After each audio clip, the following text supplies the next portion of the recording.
If you've ever gotten a phone call that made you sit up before you even knew why, then you'll understand what I'm about to tell you. My name is Daniel Mercer. Most people call me Dan.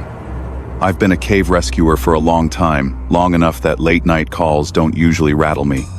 I've answered them half awake, half dressed, already running through checklists in my head before the dispatcher finishes the first sentence. This one was different, though. I didn't know that right away. I just knew something felt off. The call came in at 9:42 p.m., routed through Park Dispatch at Mammoth Cave National Park. That alone wasn't unusual. The park runs late calls more often than people think.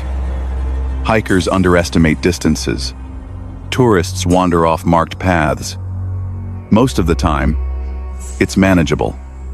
This time, dispatch didn't waste words.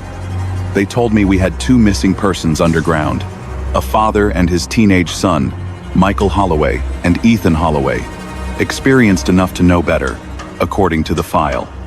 They'd entered the cave earlier that day and failed to exit by their planned window. Then, dispatch paused. That pause mattered. When I asked what section they were in, the answer came back clipped. When I asked who'd last spoken to them, the response was vague. It wasn't panic.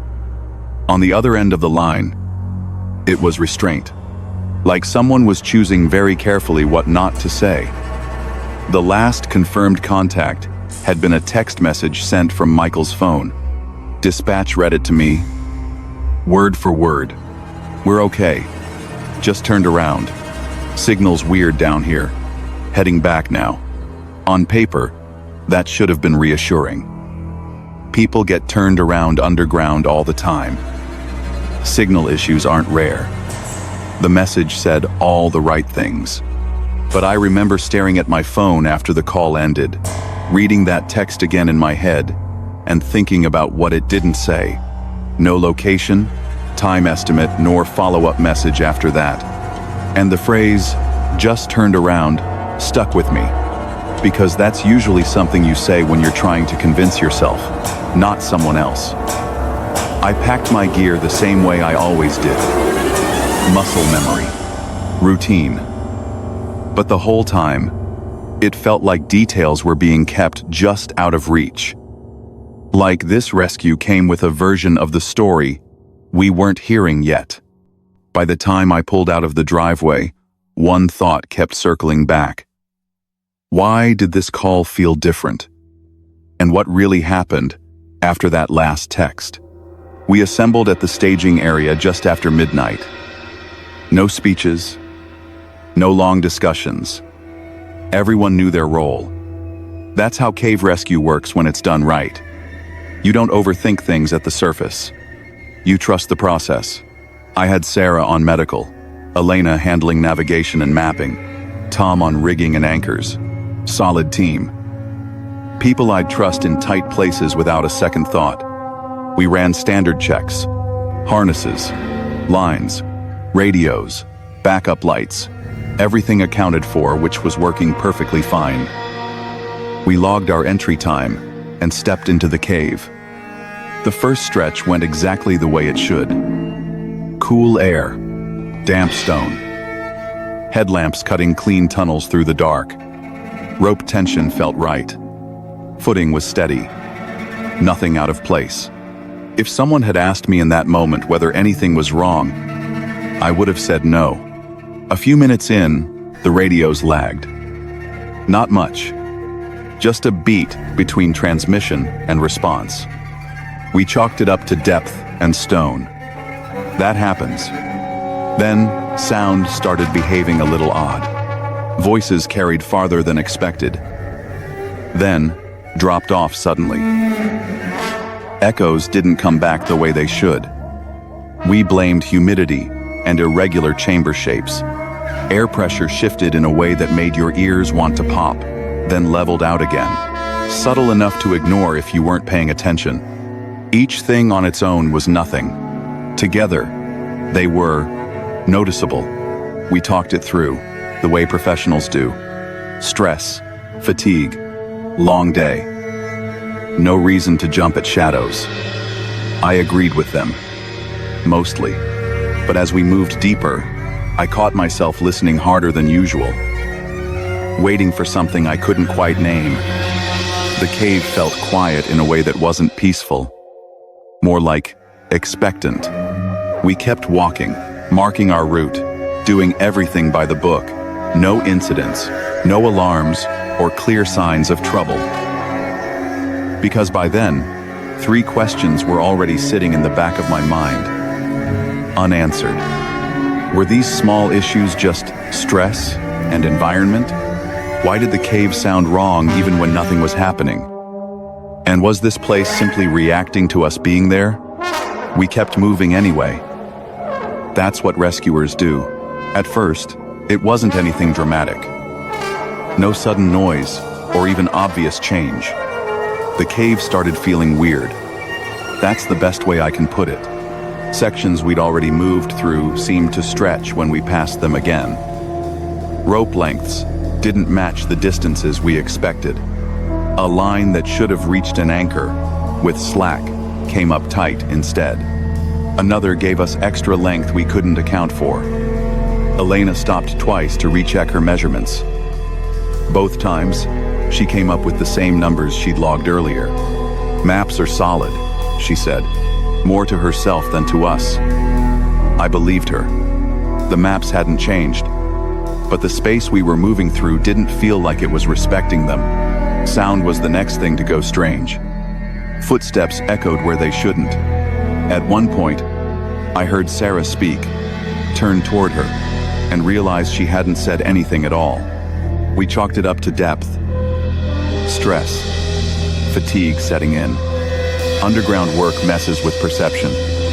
Everyone knows that. We said it out loud because saying it makes it easier to believe. Then someone called my name. Not loudly. Not urgently. Dan. I stopped moving before I realized I had. The sound hadn't come through the radio. It hadn't echoed either. It was too close for that. I asked if anyone had spoken. Everyone answered no.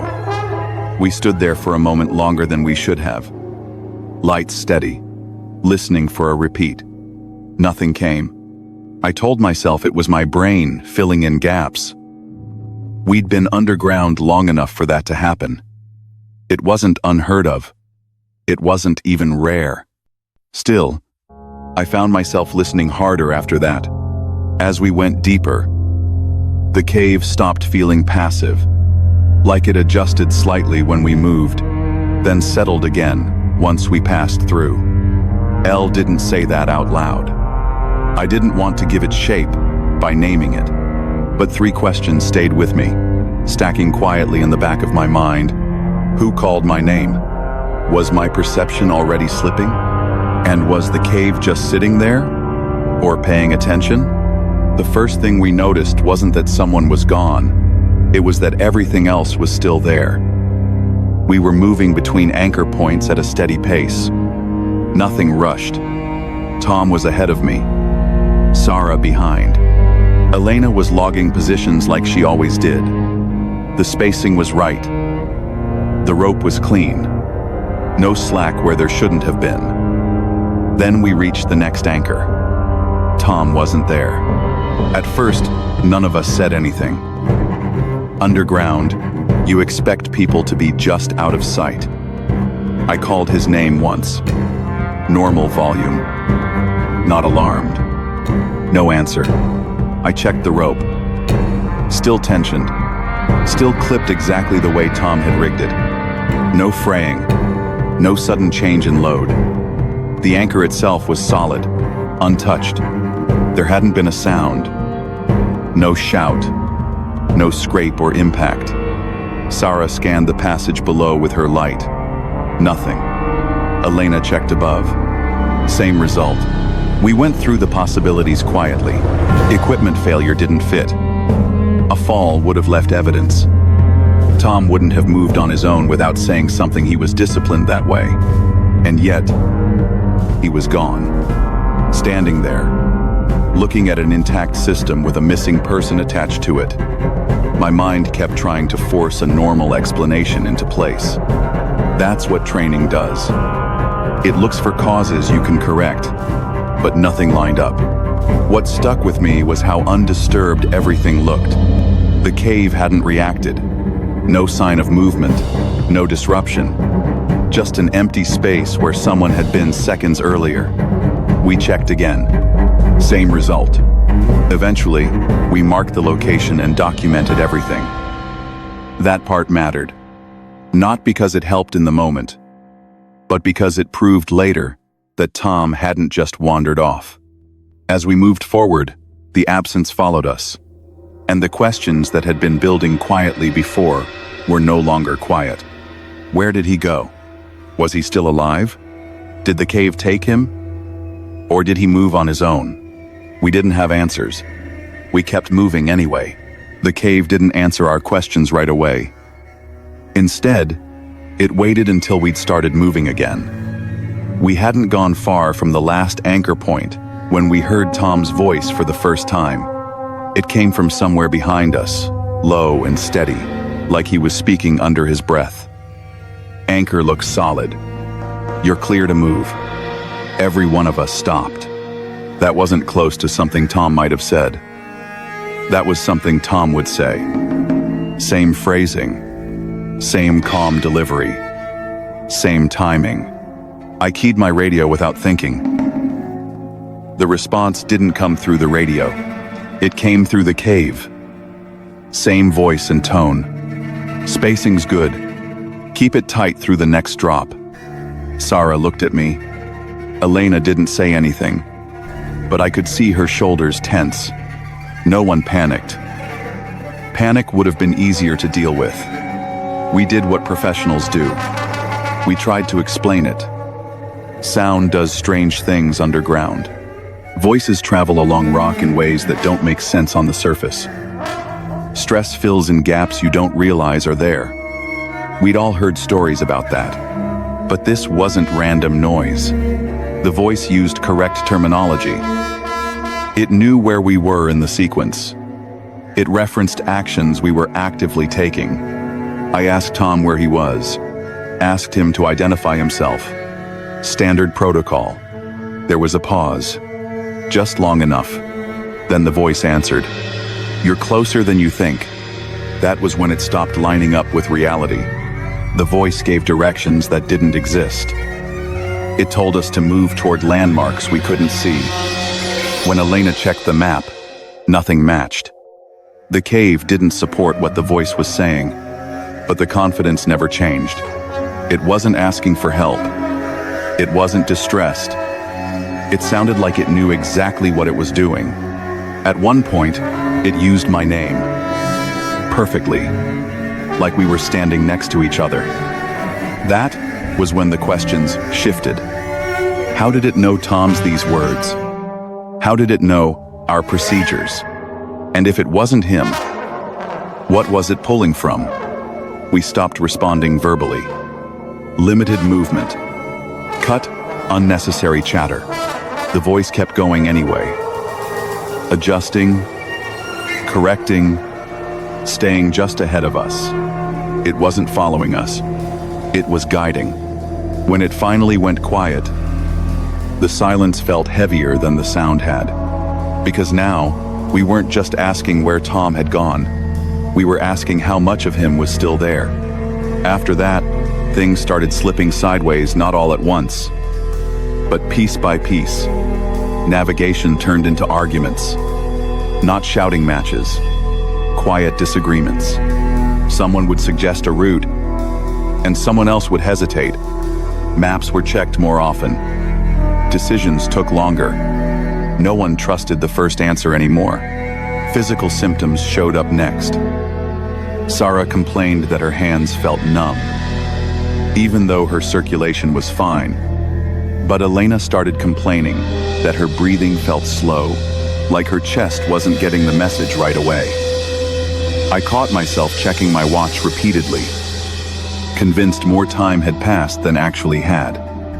Then Elena stopped and said something that didn't fit. "We've been through this section before," she said. I told her we hadn't. She insisted we had, described a formation ahead of us that didn't exist until we rounded the bend and saw something close enough to make the conversation uncomfortable. It wasn't exact, just similar, close enough to plant doubt. That's when I realized the cave didn't need to convince all of us of the same thing. It just needed us to stop agreeing. Trust started eroding in small ways. A pause before answering. A look held too long. Movements watched more closely than before. No one said it, but we were all thinking it. Who was still thinking clearly? Was someone already compromised? And if that was the case, how would we know? I found myself listening to everyone's breathing, watching for rhythm. That realization bothered me more than the voice had, because once you start questioning the people next to you, the cave doesn't have to do much at all. If you're still listening, this is where I need you to understand something. This wasn't fear. This was uncertainty. And uncertainty spreads faster than panic ever does.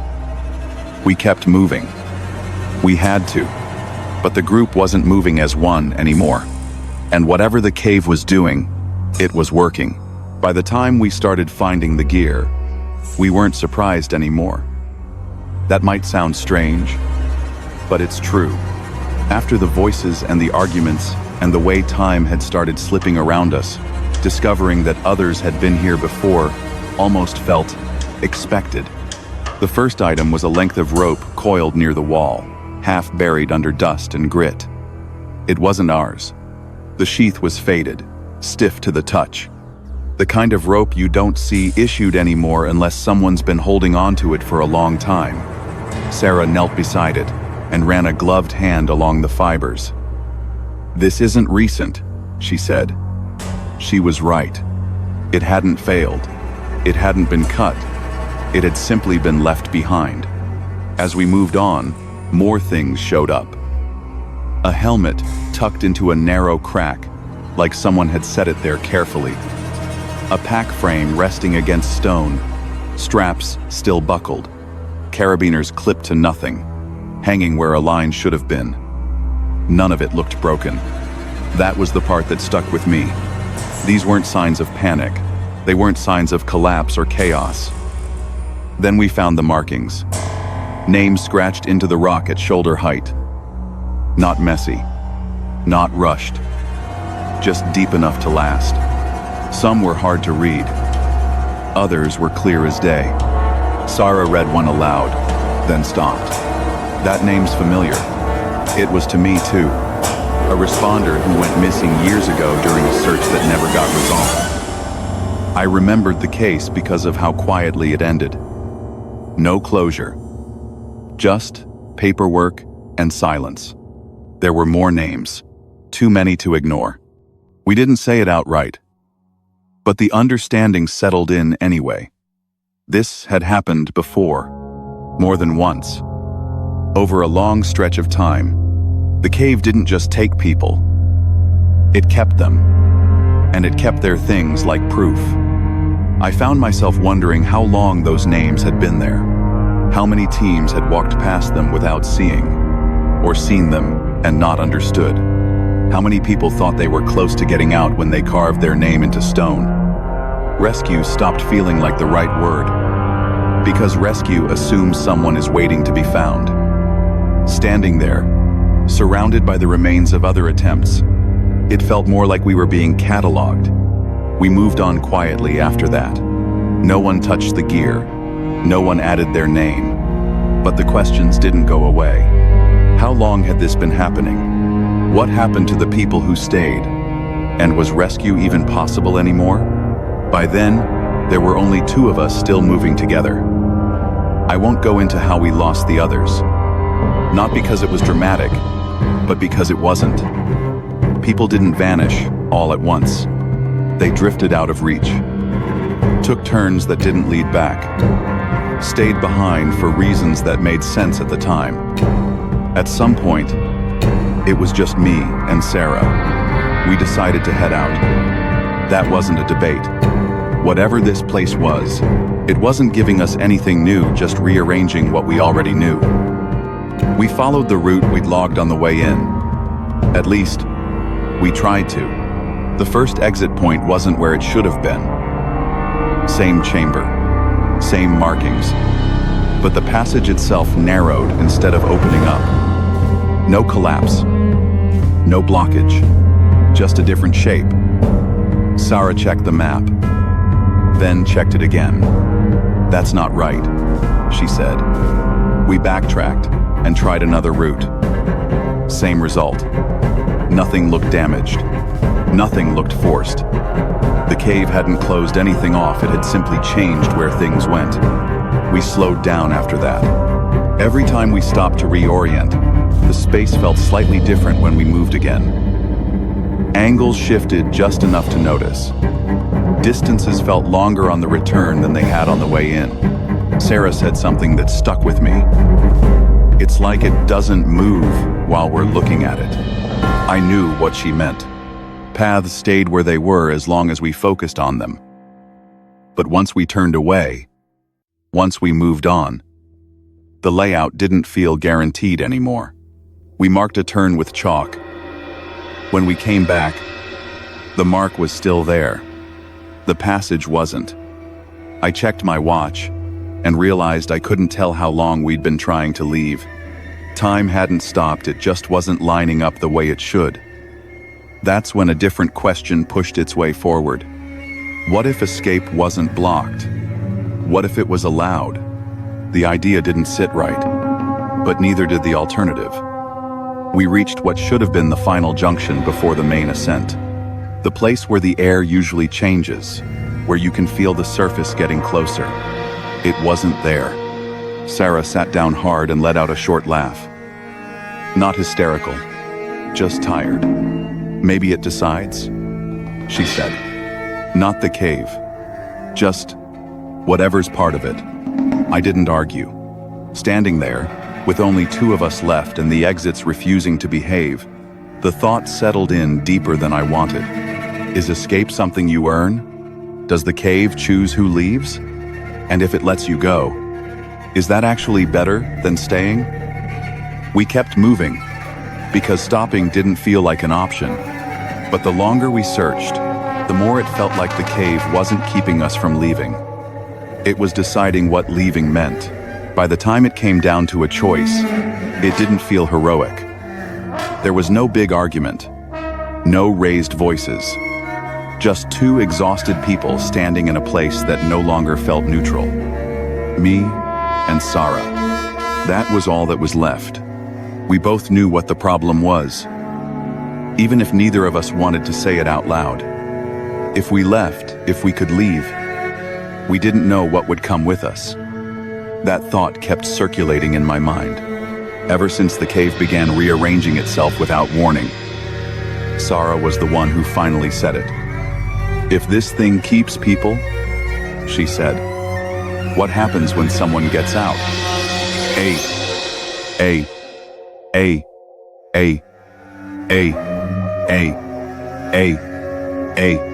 I didn't answer right away, because there wasn't a clean answer to give. Survival had always been the goal. You get in, you get out, you bring everyone back if you can. That's the job. But standing there, it was hard to shake the feeling that leaving might be the worst outcome of all. What if the cave didn't trap people? What if it released them? We talked through it the only way we knew how. Calm, practical, no drama. Containment versus escape. Risk underground versus risk topside. Not as theory, but as something we might actually have to live with. Sarah took off her helmet and set it down gently, like she didn't want to make noise. "I don't think it wants both of us," she said. I asked her what she meant, even though I already knew. She looked at the passage behind us, the one that hadn't existed earlier. "It's been narrowing our options all night," she said. "Maybe this is where it stops." I told her I wasn't leaving her behind. She smiled. Not sad, not scared, just tired. You're not deciding that, she said. Neither of us is. And that was when the cave shifted again. The opening behind me widened just enough to move through. Not dramatic. Not sudden. Just available. Sarah stepped toward it. The opening didn't respond. I stepped toward it. It stayed open. We looked at each other, and for a moment, neither of us moved. No countdown, nor final speech. Just the understanding that whatever was happening had already made up its mind. I don't know if Sarah stayed because she chose to. I don't know if she stayed because the cave wanted her to. All I know is that when I moved into the passage, it narrowed behind me. Quiet and final.